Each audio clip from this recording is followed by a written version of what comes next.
Mariana. Eu sou o Henrique. E você está no Passaporte do Basquete. No vídeo de hoje, a gente vai falar sobre arremesso. E o que é importante dizer sobre o arremesso?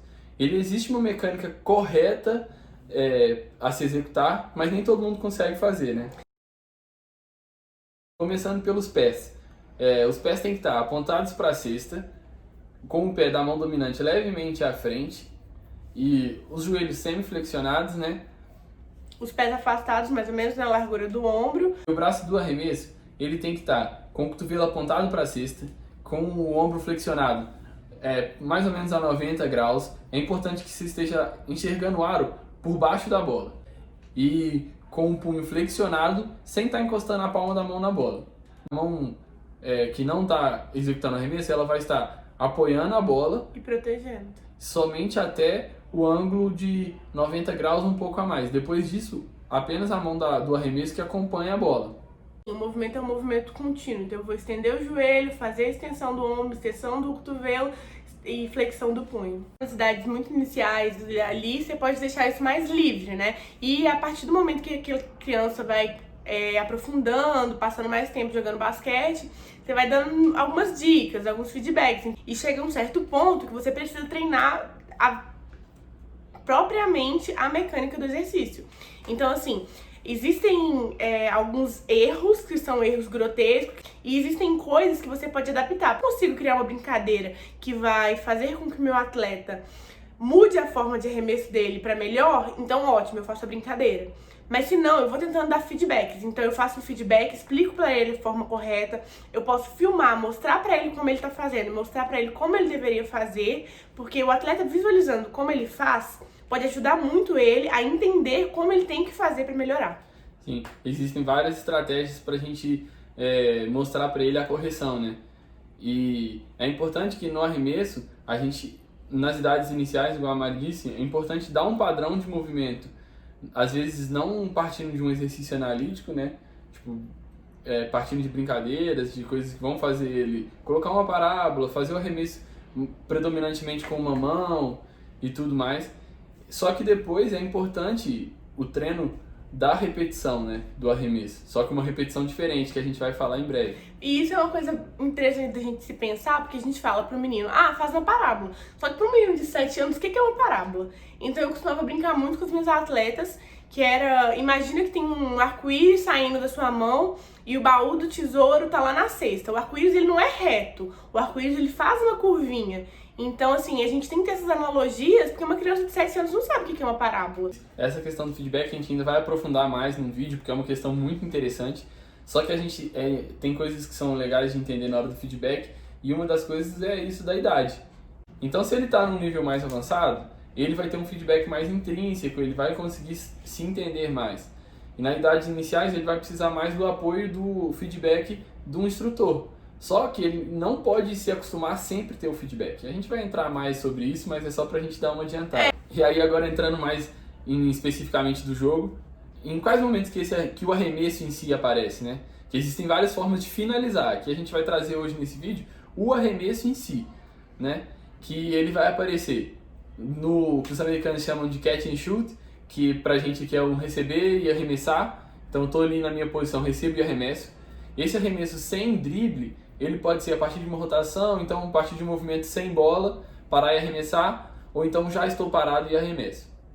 Ou então pode vir o que a gente chama de DPJ, que é um drible parado e jump, que aí ele pode acontecer depois de um pick and roll, depois de um contra um step back, um side step, aí existem N variações finalizadas em arremesso. E também existem os arremessos a partir de bloqueio indireto. Eu recebo um bloqueio indireto, que é um bloqueio para mim quando eu estou sem bola, e eu já recebo a bola arremessando. Aí vai da leitura de bloqueio, que a gente vai trazer também vídeos sobre essas leituras, para determinar onde vai ser esse arremesso. E o lance livre também, ele é uma situação diferente da gente se pensar dele como arremesso, né? Porque ele é isolado, então eu não tenho defesa, mas ali tem um outro tipo de pressão. E o lance livre, a gente tem que treinar ele de uma forma específica. A gente pode estar até falando disso em um outro vídeo, porque não adianta chegar para treinar lance livre, porque a situação que eu vou estar no jogo para poder bater um lance livre é muito diferente de eu descansado chegar e bater lance livre.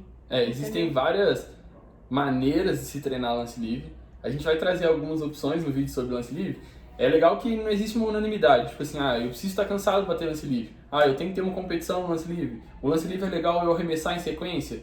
A gente vai trazer para vocês o que a gente estudou sobre o que vai ser melhor nos treinamentos e as opções que existem do treinamento do lance livre. É importante de entender quando tem esses arremessos.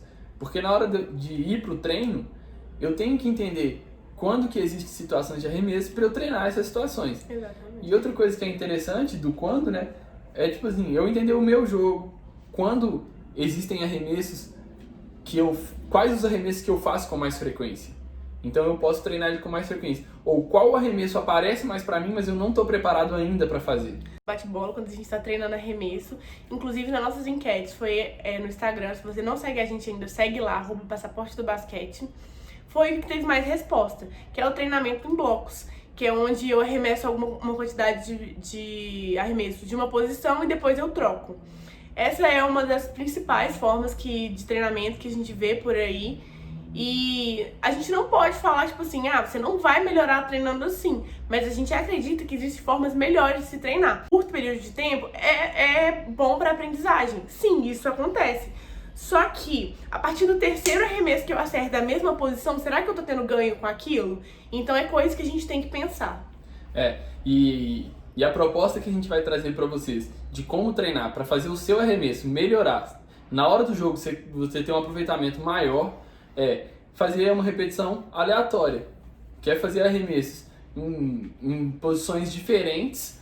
Para cada arremesso seu, você ter uma exigência cognitiva de fazer um plano diferente para acertar aquele arremesso. Que aí você está arremessando a mesma posição, você vai arremessar sempre com a mesma força, com a mesma direção e com o mesmo ângulo de visão em relação à cesta. Porque a nossa visão em relação à cesta também faz uma interferência nesse plano que o nosso cérebro vai fazer para a ação motora. Quanto mais ativação cognitiva na hora do treino a gente provocar, mais vai influenciar na hora da aprendizagem. Durante esse processo de aprendizagem, a repetição aleatória ela vai gerar mais erros. Por quê? A partir do momento que eu deixo de arremessar ali de onde eu sei, de onde eu acabei de arremessar, de uma posição que eu já estou controlada, e vou fazer situações diferentes, eu vou ter essa maior quantidade de erros. Mas eu vou ter uma maior transferência para a hora do jogo. Então, na hora do jogo, quando eu estiver arremessando de forma aleatória também, eu vou ter essa transferência e vou ter um melhor aproveitamento na hora do jogo. Isso. Basicamente, tipo, quando a gente está treinando em bloco, a gente tem mais acerto. Quando está treinando em aleatório, a gente tem menos acerto. Só que na hora do jogo, isso inverte. Quem treinou repetição aleatória vai ter uma maior transferência para a hora do jogo e uma menor exigência cognitiva para a hora do jogo.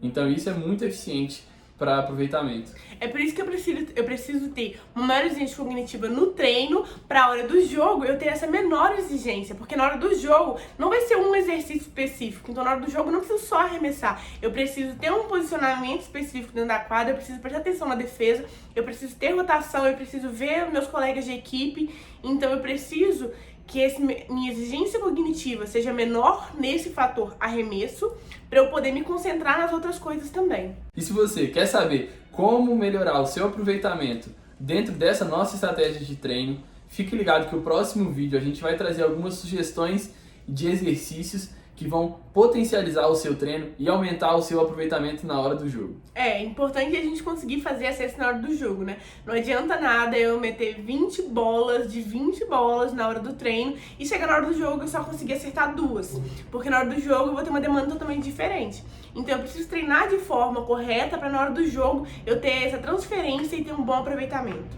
Isso aí, galera. Espero que vocês tenham gostado. Fiquem ligados aí para acompanhar nossos próximos vídeos. Então se inscreve no canal se você ainda não é inscrito. Compartilha aí com todo mundo que joga basquete, com a comunidade toda do basquete. E é isso aí, galera. Valeu, tamo junto.